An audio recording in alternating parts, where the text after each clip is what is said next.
ওরে বাবারে বল্টু যে একেবারে টাই শর্ট পরি কই যাস বিয়া করবো নাকি? আরে না রে পচা, আজ মোর ইন্টারভিউ আছে। এক মেম সাহেব মুখ ইন্টারভিউ নিবে। ইন্টারভিউ? তুই কি ইংলিশ জানিস? মেম তো তোরে ইংলিশ তো জিগাবে। ইংলিশ? মুই তো ইংলিশের মাস্টার, সোক জানি। তাই নাকি? ক দেখি। আমি ভাত খাই, এটার ইংলিশ কি? এটা তো সোজা। I residing in Thakurgaon town service. হায় রে বল্টু, টাউন সার্ভিস কই থাকা আইলো? আরে পাগল, মেম তো বুঝবে না, মুই তো স্মার্ট ছাওয়া। আচ্ছা, যদি জিগায় তোমার বাপের নাম কি?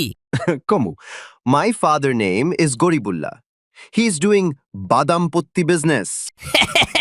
ওরে বল্টু, তুই তো মেম সাহেবকে পাগল করে দিবি। পরের পাঠ সম্পূর্ণ ভিডিওটি চ্যানেলে আছে, ভালো লাগলে ঢুকে দেখতে পারেন। একটি সাবস্ক্রাইব করে দিন প্লিজ।